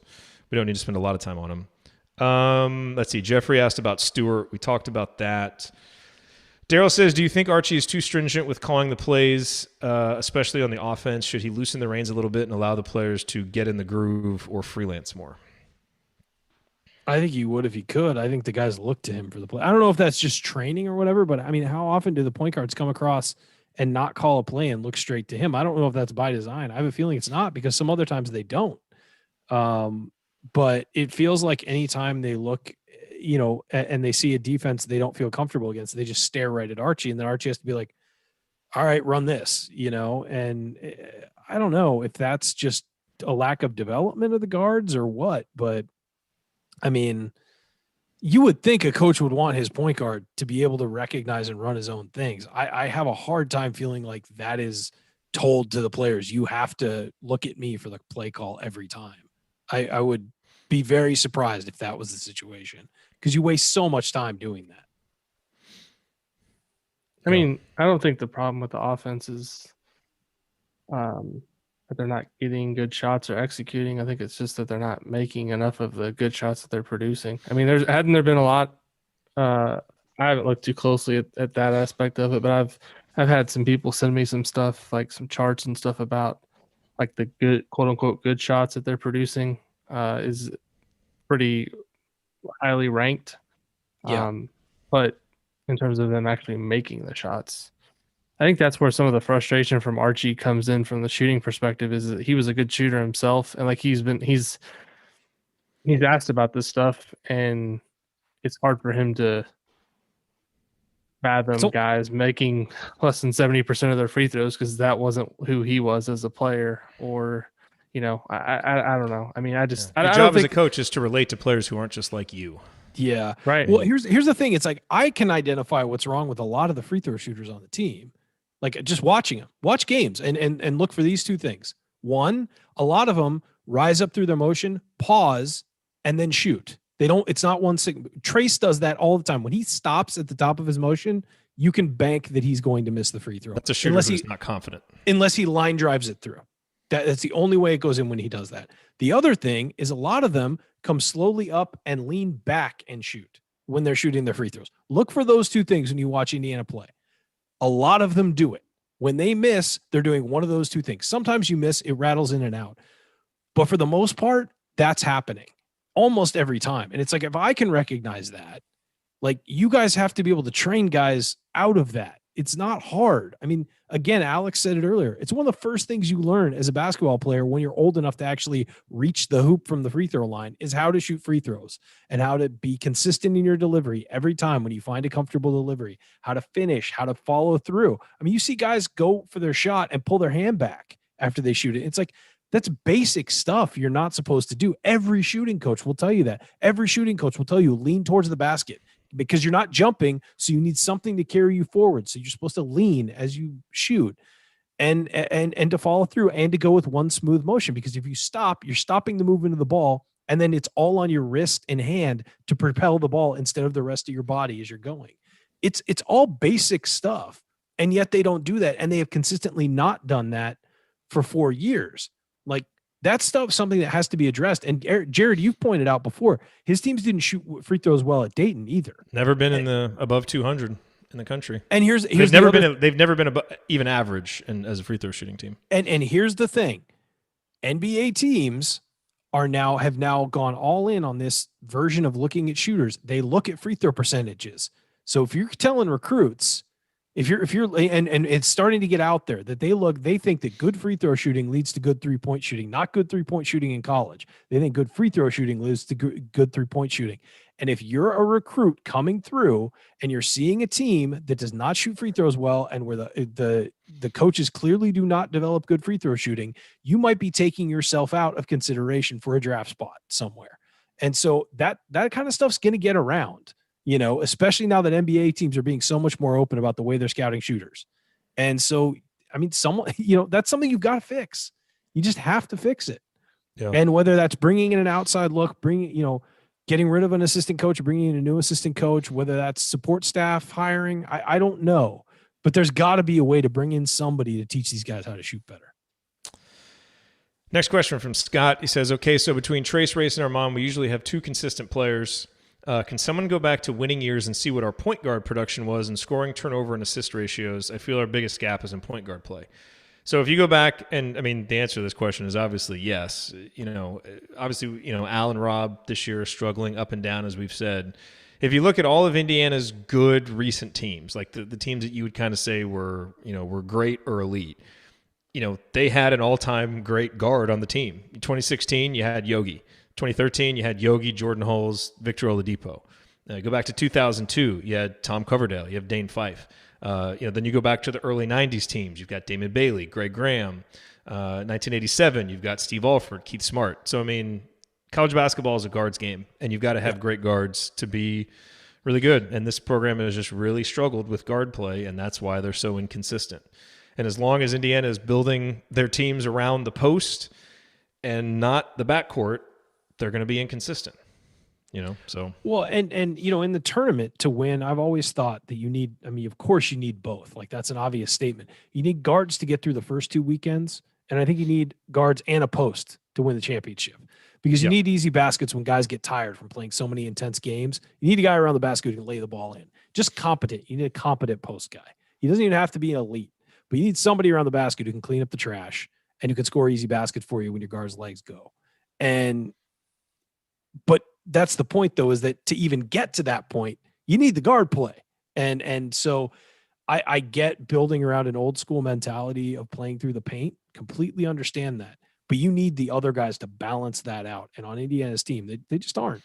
And Armon has turned into a really good player. And I love what he could become potentially as a junior, senior, whatever. But he can't be alone in providing a lift for you from the perimeter. There needs to be help. And the games where he gets help on the perimeter, Indiana looks like a completely different team than they do when those other guys are absent. And the other thing to remember, Alex, is, Archie didn't build his resume at Dayton with post players. He built that with smaller teams that were guard driven. So I don't even think he prefers to play the way he's played at Indiana, but the rosters that he has built at Indiana, you could look at them and your best scoring option has always been in the post. Your most talented offensive player has always been a post guy. Now obviously Romeo's year, you had Romeo and Jawan, but other than that, what are you going to do when Jawan Morgan is your best player, and then now you've had the last 2 seasons, Trace Jackson Davis is your best player, and you don't have great guards to give the ball to and to trust. But that comes back to, that's not absolving him. That comes back to roster management.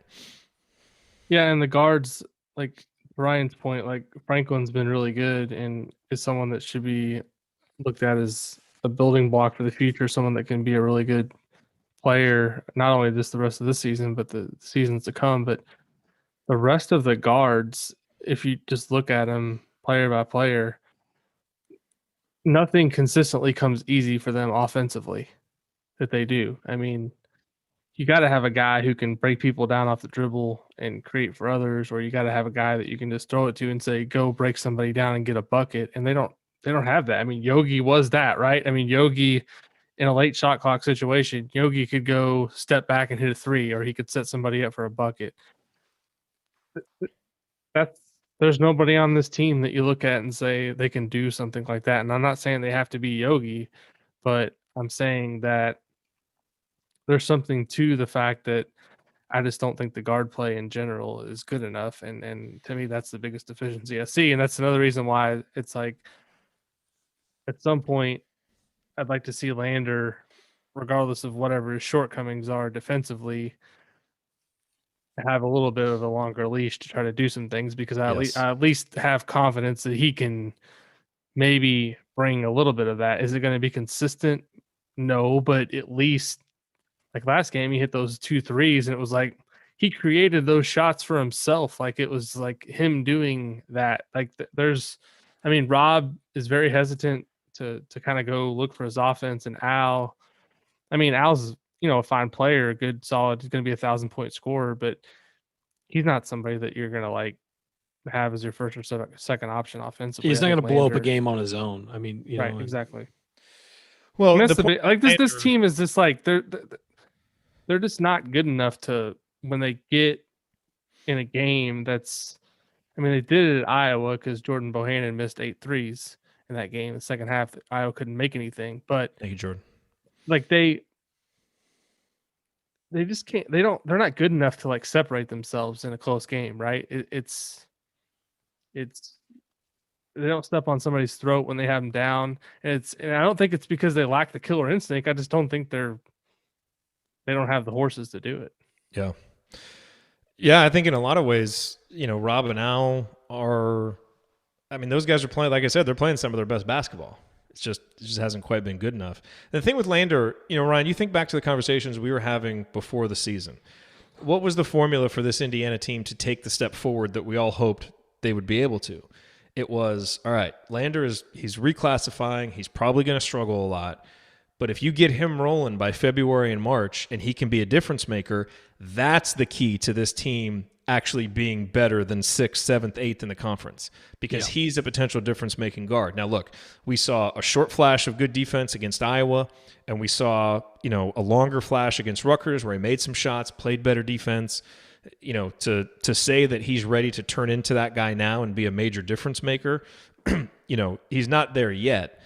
But at least he's showing those flashes, and I completely agree with Alex. I think he should have had a longer leash this entire season, and maybe we would have gotten to this point a little bit sooner. But who knows? Maybe he needed to have that time on the bench to understand that he needed to play He's better. Clearly had the hardest time adjusting of all the freshmen. So maybe all those things are true. But now that he's showing this, I completely agree. I think you've got to give him more minutes, because that's where you could potentially unlock this season. Yeah.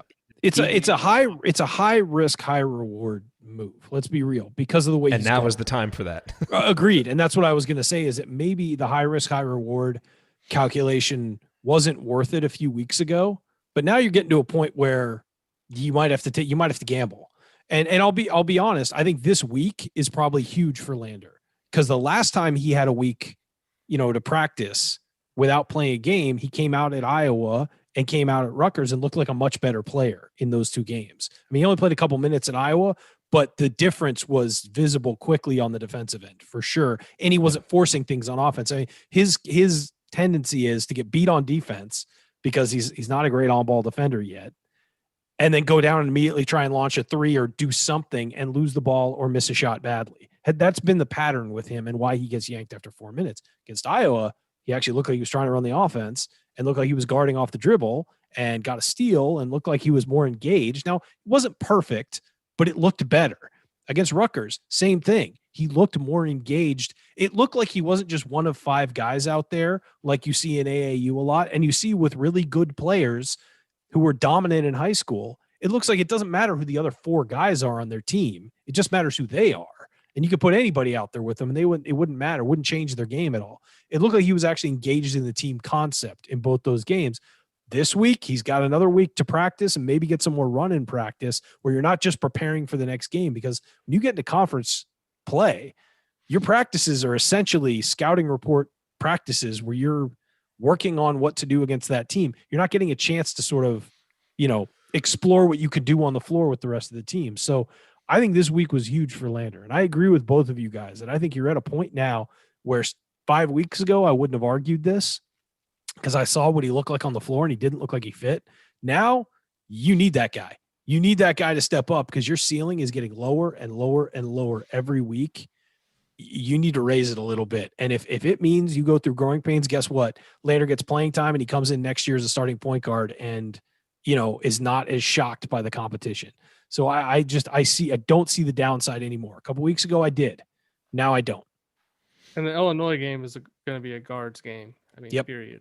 Always is. Kofi and Trace are going to do what they do, but it's going to come down to guards. And you look at Illinois and you're like, oh, they got Trent Frazier, they got Io, they got Curbelo, they got Adam Miller. I mean, yeah. How's Indiana matching that? I mean, yeah. Who gives them a chance to? I mean, I'm not saying that Tennessee and Durham don't have to play well because they do, but they don't. It's going to have to be other guys. The other guy I'd say that I'd just like to see be a little bit more aggressive is Leal. Yeah, it seems like he had a couple open shots that he didn't take, and Archie pulled him aside in that game. Was like, hey, shoot it, And he's right. Archie was right to do that because he needs to shoot. Yep. Last question on the topic of Lander. From Max, in terms of his development, do you think moving up a class was the right move? Basically, a year of college weight rooms and practices, but a few minutes versus a year of full game action at the high school level. I think so. Yeah, it was probably the right move. I mean, the big thing with him is the weight room. I mean, he needed to be in a college strength and conditioning where they can change your body because he was even in high school, he was small, like weight wise. So, I think that was the right move. And whether it works out or not, I think it was the smart move, and there was a reason for it. I agree. Jerod, well, Alex, quit yawning. You're making me tired. Sorry. Getting tired. It's late. It's later here than it is there. Ryan's probably just getting ready for dinner. 7:40. 7:40. Yeah, the pizza's on its way. Very nice. Yeah. Very nice. Well, Alex, thanks for being here. Glad we were able to do this. I miss talking IU basketball with you every week. So glad at least Andy was able to come on. You got other assembly call people coming on now. Oh yeah. He even had me on after how many years? It was great. I had a blast. It was great. Talked a little White Sox trash. Jerod left me and I had to go to some other assembly call reinforcements. Anytime you need it, I think Alex. Coach is the only one I haven't had on. He's a fun guest. He's a fun guest. He is a fun guest. I don't get to watch I don't get to watch the post games as much as I would like. I mean, I sometimes watch the replay, but usually I've got this computer and the computer next to me. Now that there's Zooms for both, I've figured out that you can't be in two Zooms at once. So I have two computers now. So I'm in the opposing presser and the IU presser, trying to watch both as much as possible. It's actually nice not having to get home at 2 a.m. I can just walk upstairs and get in bed when I'm done. That's a bit of a drive for you. But do you feel more disconnected from the team this year? Like than you normally do? Like, do you feel like there's stuff that you're missing? And I also have a hard time watching the games because I have YouTube TV and it's delayed and I'm watching like the live stats on the screen and things are happening on the live stats. That even happens watching it on like ESPN. I know. The slight delay. I know. I hate it when I accidentally look over at the live stats and I see that like we scored or they scored. Like, I always keep it closed until timeouts. Yeah, I'm kind of glad I haven't gone though because I really want to experience an empty gym. Like I feel like it'd be. I talked to a few people who were in the bubble, in the NBA bubble. And they said that was cool, but it was also a small venue, so you could feel the intensity of the benches and stuff like that. In a big open arena like that, I think it would be so weird. Yeah. What's the bubble? I felt like the TV presentations was a little bit better than. Yeah. Well, because again, they had those screens everywhere, and there was just. They set it up specifically for a TV broadcast. Yeah. Right. It's not the IU game, but some of the other games I've watched this year, the camera angles have been so weird. There's one that's really high. Where was I watching the other night? that was almost it looked like it was from the top of the rafters down. It was Duke Louisville, maybe. Yeah, the Louisville games are real weird. Terrible. So I'll be interested to see what the tournament games look like. I bet they will set that up a lot. I bet like it'll the look a lot better. Yeah, because they'll go out of their way to set it up to look. Although they haven't said for sure if fans are going to be allowed to the tournament games. Yeah, that's gonna be big. I would bet by then At Lucas Oil, they'll have somebody. They're not going to play the national championship in Lucas Oil with no fans. Yeah, I was thinking if there's going to be no fans, put it at the field house. Like, why would you put it in that big empty? They could do something like the NFL is doing, like allow like 10,000 healthcare workers that have been vaccinated or something. No, that would be a really good idea. Yeah, and create some atmosphere. Like let them from the home states of the teams, or something like that.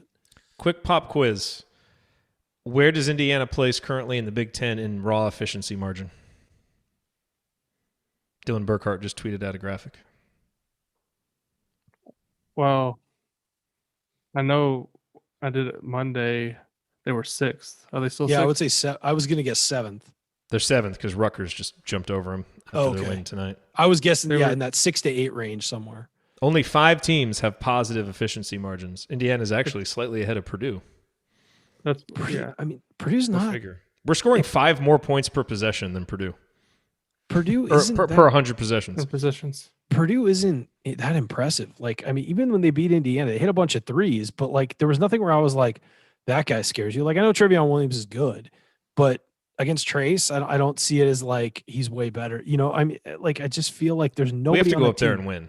I know. We have to go up there and win. Completely agree. But like I Penn look State, at that team currently 12th in raw efficiency margin in the Big Ten Conference. Penn State is? No, Michigan State. Michigan State. Northwestern's second to last, right? I'm not looking at this, but I'm guessing. Yeah. Nebraska's last, then Northwestern, then Michigan State. Then I'm trying to think. Penn State next or Maryland? Maryland by a pretty decent margin, actually. Maryland only plays good against really good teams on the road, which is so weird. 3-7. Like, well, I mean, Indiana has. I think that you mentioned Purdue. I think the games Indiana has to win are at Rutgers and at Northwestern. Mm-hmm. Yeah, for and at sure. Michigan and maybe Michigan State if they play them. And they got to beat Michigan State at home. They've got to beat Minnesota at home. Who's the other one? Michigan State, Minnesota. You got to go. So this Purdue. Is they got to win one of this week, I think. Does Indiana have the most difficult schedule in the Big Ten? Like, are they going to wind up with the number 1 strength of schedule in the Big Ten? No, Northwestern and Nebraska are because they don't have to play themselves. That's always how that works. Oh, right. Okay. Of the teams that aren't Northwestern and Nebraska, like, are they going to? Because I remember when that schedule came out, I was like, well, they basically have to play all the good teams twice, and they don't get any of the bad teams. Yeah, twice. I mean, they get Ohio State once only. It's on the road. I mean, it seemed like a Indiana. schedule. If I was Indiana, I wouldn't. I'd be fine with not making up at Michigan State and at Michigan, right? Oh yeah, of course. I wouldn't mind playing Michigan State. But even that's a tough road trip, And that team's it's not like that Michigan team isn't State talented. like how many times in a row? I mean, they're going to lose to them. Yeah, and the other thing is, it's not like that team's not talented. They're just not playing well. Like they have enough talent to beat it. Talk about how bad you need guard play. There's your number 1 example. I know. Yep. All right, gents. This was fun. Was fun. Thanks for being here. Food's here. Hey, look at that. Perfect timing. All right, later, guys. Later, everybody. All right, we'll talk to you guys Tuesday after IU Illinois. Have a good weekend. Take care. See you. See you all.